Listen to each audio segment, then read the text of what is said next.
This is from Spoken English Ultra of Bhujangarao Tamisetti. Who is she? What is she? Which is she? వీటి మధ్య తేడా ఏమిటి? వీటిని ఎప్పుడు ఏ సందర్భంలో ఉపయోగిస్తారు? ఏ పరిస్థితిలో ఉపయోగించాలి? ఈ ప్రశ్నార్థక వాక్యములను అంటే ఇంటరాగేటివ్ సెంటెన్సెస్లను ఒకసారి పరిశీలనగా చూస్తూ ఆలోచించండి. వాటిని ఎప్పుడు వాడాలో అన్న విషయం మీకు ఇట్టే తెలిసిపోతుంది. తెలిసిన తర్వాత ఓ సింతేనా అని మీరు తప్పక అనుకుంటారు. ఇది నిజం. 1. Who is she? 2. What is she? 3. Which is she? ఈ ప్రశ్నార్థక వాక్యములలోని హూ, వాట్ మరియు విచ్చులు అనేవి ఇంటరాగేటివ్ ప్రొనౌన్స్, ప్రశ్నార్థక సర్వనామములు అని మీకు తెలుసు. ఇంతవరకు మీకు ఓకే కదే? మొదటి వాక్యము ఏమిటి? Who is she. అవునా? అంటే ఏమిటి? ఆమె ఎవరు అనే కదా అర్థం. అంటే వాట్స్ హర్ నేమ్, ఆమె పేరేమిటి?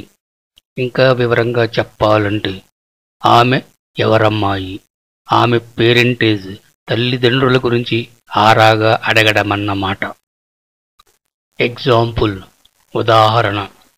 Ramesh, who are you? Ramesh, మీరెవరు? Ganesh, I am mister Ganesh, son of doctor Vighnesh. Ganesh, doctor Vighnesh garu అబ్బాయి గణేష్ను. రెండవ వాక్యము ఏమిటి?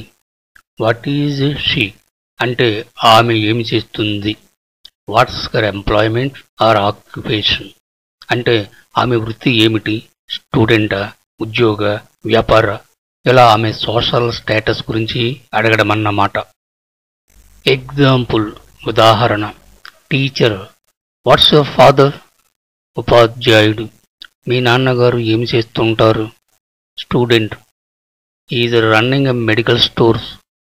విద్యార్థి, మా నాన్నగారు మెడికల్ స్టోర్స్ నడుపుతుంటారు. మూడవ వాక్యం ఏమిటి? విచ్ ఈజ్ షీ, ఆమె ఎవతే లేక ఎవరు. అవునా? కొద్దిమంది వ్యక్తుల మధ్య ప్రత్యేకంగా ఒక వ్యక్తిని సూచిస్తూ ప్రశ్నించాలనుకున్నప్పుడు ఈ వాక్యమును వాడటం జరుగుతుంది. అంటే కొద్దిమందిలో ఒక నిర్దిష్ట వ్యక్తిని చూపించమని లేదా వేలెత్తి చూపమని అడగడం లేదా చెప్పడం అన్నమాట. Point out the particular person. Example, ఉదాహరణ. Inspector, the person who stole your purse is among these pick pockets. Which is he? Inspector, నీ పర్సు దొంగిలించిన వ్యక్తి ఈ జేబు దొంగల, కత్తెర దొంగల మధ్య ఉన్నాడు.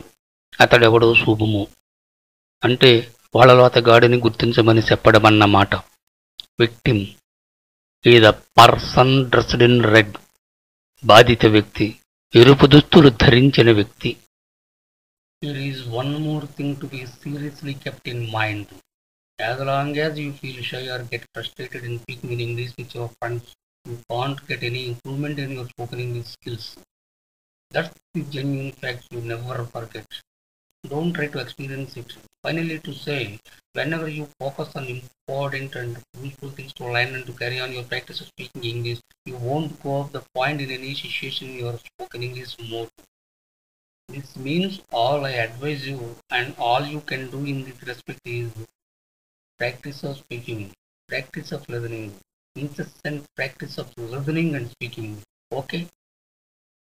దయచేసి ఛానల్ సబ్స్క్రైబ్ చేయడం మర్చిపోకండి సుమా. Thank you all for watching this video. Wish you all the best. Bye for now.